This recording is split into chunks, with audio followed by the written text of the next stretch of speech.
Welcome to special analysis. నేను రమ్మ మండవ. ఈరోజు అనాలిసిస్లో భాగంగా మనం తీసుకోబోతున్న టాపిక్ ఏంటంటే, ఈరోజు అనాలిసిస్కి నేను ఒక టైటిల్ పెట్టినాను, జగన్ అరెస్ట్ అనేసి. ఆ అంశం గురించే ఇక్కడ డిస్కస్ చేయబోతా ఉన్నాను. ఎందుకు జగన్ అరెస్ట్ అవుతారు అనేది చాలా మందికి అనుమానం రావచ్చు. అయితే లేటెస్ట్గా జాతీయ స్థాయిలో, రాష్ట్రం నుంచి మొదలుకుంటే జాతీయ స్థాయిలో జరుగుతున్న కొన్ని డెవలప్మెంట్స్ నిజంగానే జగన్మోహన్ రెడ్డి అరెస్ట్ వైపు దారితీస్తూ ఉన్నాయి. ఇది వైఎస్ఆర్సీపీలో కూడా అంతర్గతంగా ఈ అంశం చాలా సీరియస్గా చర్చనీయాంశం అవుతోంది. ఎందుకు జగన్ అరెస్టు దిశగా పరిణామాలు వెళ్తున్నాయి అంటే, రీసెంట్‌గా మోడీ పార్లమెంట్ సమావేశాలు జరుగుతున్న క్రమంలో ఆయన తెలంగాణ అండ్ దెన్ అండమాన్ నికోబార్‌కి సంబంధించి, అదేవిధంగా ఏపీకి సంబంధించిన బీజేపీ ఎంపీలతోని ఆయన మాట్లాడారు. ఆయన మాట్లాడారు, తెలంగాణ ఎంపీల మీద సీరియస్ అయినట్టున్నారు, సరిగ్గా కాంగ్రెస్‌ని టార్గెట్ చేయట్లేదనేసి. అదేవిధంగా ఎస్పెషల్లీ ఆయన ఏపీ మీద ఫోకస్ పెట్టే ప్రయత్నం చేశారు. ఏపీ ఎంపీలతో కూడా సుదీర్ఘంగా మాట్లాడారు. ఈ క్రమంలోనే జగన్మోహన్ రెడ్డి విష ప్రచారానికి మీరు చెక్ పెట్టండి, సోషల్ మీడియా వేదికగా జగన్మోహన్ రెడ్డి వైసీపీ వ్యాజ్ చేస్తున్న అరాచకాలను మీరు అడ్డుకోండి అని చెప్పి క్లియర్ కట్గా మోడీ ఒక మెసేజ్ ఇచ్చే ప్రయత్నం చేశారు.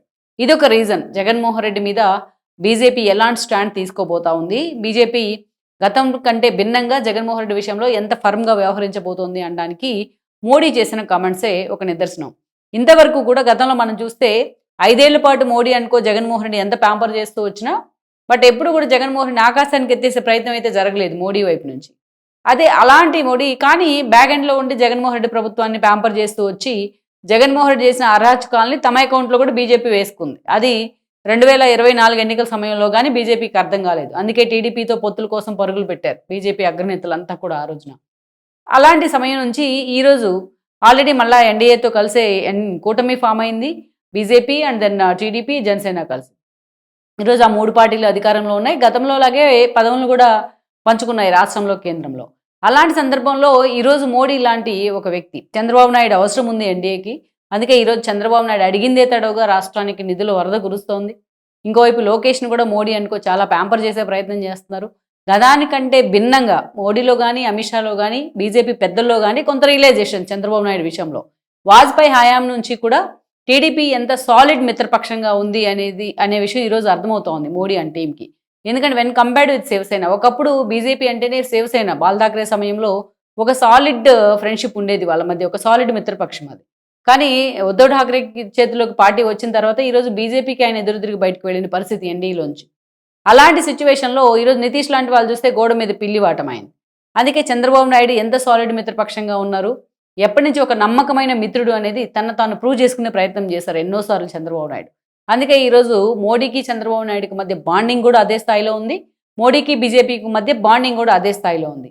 చాలామంది చెప్పే మాట ఏంటంటే, 2014 నుంచి 2019 వరకు చంద్రబాబు నాయుడు సీఎంగా ఉన్నారు, మోడీ ప్రధానిగా ఉన్నారు. ఒక 2 ఏళ్ల పాటు ఎన్డీఏలో కూడా ఆయన భాగస్వామిగా ఉన్నారు. బెయిల్ మీద ఉన్న జగన్మోహన్ రెడ్డిని పలు కేసుల్లో, కీలకంగా 11 కేసుల్లో సీబీఐ కేసులో నిందితుడిగా ఉన్న జగన్మోహన్ రెడ్డిని అరెస్ట్ చేయించే అవకాశం చంద్రబాబు నాయుడుకి ఉంది ఆ రోజున. కానీ చంద్రబాబు నాయుడు అంటేనే ఒక వెండెట్టా పాలిటిక్స్‌కి వెళ్ళడు ఆయన. ఎప్పుడు కూడా తన ప్రత్యర్థులనైనా సరే ఆయన క్షమించేస్తారు అన్న ఒక విమర్శ కూడా ఉంది. ఆయన దగ్గర వారే విమర్శిస్తారు ఈ విషయంలో. సో అందుకే జగన్మోహన్ రెడ్డి అరెస్ట్ విషయంలో ఎక్కడ ఆయన బీజేపీ మీద ప్రెజరైజ్ చేయలేదనో, బీజేపీ మీద ప్రెజర్ తీసుకురాలేదనో కొంత విమర్శ ఉండింది ఆయన ఆహ్, సన్నిహితుల్లో కూడా. అయితే దాని రెప్లికా ఎలా ఉంటుందనేది చంద్రబాబు నాయుడు టేస్ట్ చేశారు. 5 ఏళ్ల పాటు జగన్మోహన్ రెడ్డి టీడీపీ మూలాలనే కదిలించే ప్రయత్నం చేశారు. ఆర్థిక మూలాలను దెబ్బకొట్టారు. రాష్ట్రాన్ని సరే 40 ఏళ్ళు వెనక్కి పంపించారు తన అరాచక పాలనతో, అదొక ఎత్తైతే టీడీపీ అనే సౌండ్ వినిపించకుండా చేయడానికి చాలా ట్రై చేశాడు ఆయన. చంద్రబాబు నాయుడు సన్నిహితులందరినీ ఏదో ఒక రూపంలో జైల్లో పెట్టే ప్రయత్నం చేశారు. వివిధ రకాల కేసులు పెట్టారు వాళ్ళ మీద. ఆ రకంగా అటు ఎమ్మెల్యేల తర్వాత ద్వితీయ శ్రేణి క్యాడర్‌ని, ఆ తర్వాత క్యాడర్ నిర్వీర్యం చేసే ప్రయత్నం చేశారు. ఎవరు కూడా రోడ్డెక్కే ప్రయత్నం చేయకుండా వాళ్ళ గొంతు నొక్కేశారు. కేసులు, కొట్లాటలు, ఎప్పుడు కూడా గట్టిగా మాట్లాడితే చంపేయడాలు, నరికేయడాలు, ఇలాంటివి ఎన్నో అరాచకాలు జరుగుతూ వచ్చాయి. ఇవన్నీ ఒక ఎత్తైతే లాస్ట్‌కి చంద్రబాబు నాయుడుని కూడా అరెస్ట్ చేసి లోపలేసే ప్రయత్నం చేశారు స్కిల్ డెవలప్‌మెంట్ కేసులో. అసలు కేసే లేని చోట కేసు క్రియేట్ చేసి. సో ఇవన్నీ చంద్రబాబు నాయుడు పీక్ స్టేజ్‌ని చూసారు ఆయన 5 ఏళ్ల పాటు. చంద్రబాబు నాయుడుని అరెస్ట్ చేసి 52 రోజుల పాటు జైల్లో పెడతాం అనేది అయితే ఆ అంశం అయితే చాలా పీక్. అక్కడి నుంచే టీడీపీ క్యాడర్‌లో జనంలో చైతన్యం వచ్చింది ఫస్ట్. అక్కడి నుంచే టీడీపీ క్యాడర్‌లో చైతన్యం వచ్చింది. అందుకే జగన్ వర్సెస్ జనం అన్నట్టుగా మొన్న ఎన్నిక జరిగింది. జగన్మోహన్ రెడ్డి 11 సీట్లకే పరిమితమయ్యారు. సో ఇప్పుడు బీజేపీతో ఆయన ఎంత దగ్గర కావాలని చూస్తున్నాం. గతంలో మనం చూస్తే బీజేపీ ఒక బిల్ పెట్టిందంటే, లైక్ ట్రిపుల్ తలాక్ లాంటి బిల్లు పెట్టినా, ఎలాంటి బిల్ పెట్టినా బీజేపీ నేతల కంటే ముందుగా అందరూ కూడా అసలు దాని మీద స్టడీ చేస్తూ ఉన్న సమయంలోనే జగన్మోహన్ రెడ్డి వెళ్ళి బీజేపీకి మద్దతు ప్రకటించేవాళ్ళు 5 ఏళ్ల పాటు. అంటే తన కేసుల కోసం ఆయన మోడీ దగ్గర సాగిలపడేవాళ్ళు అనే విషయంలో ఎలాంటి డౌటు లేదు ఎవరికీ. అలాంటి జగన్మోహన్ రెడ్డి విషయంలో ఇప్పుడు మోడీ వాళ్ళని చూసే జగన్మోహన్ రెడ్డి టీం చూసే వ్యూ మారింది. ఇప్పుడు కూడా జగన్మోహన్ రెడ్డి మోడీ ప్రాపం కోసం చాలా సీరియస్గా ట్రై చేస్తూ ఉన్నారు. గత 3 నెలల క్రితం ఒక ధర్నా చేసుకుని ఆయన వెళ్ళి అమిత్ షా అపాయింట్మెంట్ కోరారు ఢిల్లీలో. అక్కడ అమిత్ షా అపాయింట్మెంట్ దొరకలా. తన పార్టీ ఎంపీలతో చాలా సీరియస్గా మోడీ అపాయింట్మెంట్ కోసం ట్రై చేస్తున్నారు. అది దొరకట్లా. ఒకవైపు ఆయన కేసులు తరుముతా వస్తున్నాయి జగన్మోహన్ రెడ్డి. సిబిఐ కేసుల విషయంలో ఆయన బెయిల్ విషయంలో కూడా చాలా డిస్కషన్ జరుగుతుంది. మన కోర్టుకు కూడా వెళ్ళొచ్చున్నారు. మరోవైపు వివేకానంద రెడ్డి మర్డర్ కేసు విషయం కొలికి రాబోతోంది ఒక 1 మంత్లోనే. సిబిఐ మళ్ళా దాని మీద ఎంక్వైరీ స్టార్ట్ చేసింది కోర్టు డైరెక్షన్లోని సిబిఐ అధికారులు. సో ఈ విషయంలో అటు అవినాష్ రెడ్డి లాంటి వాళ్ళు అరెస్ట్ అయితే ఆ ఇంపాక్ట్ జగన్మోహన్ రెడ్డి మీద ఆయన పార్టీ మీద ఉండడం ఖాయమే. ఇది ఒక చర్చ.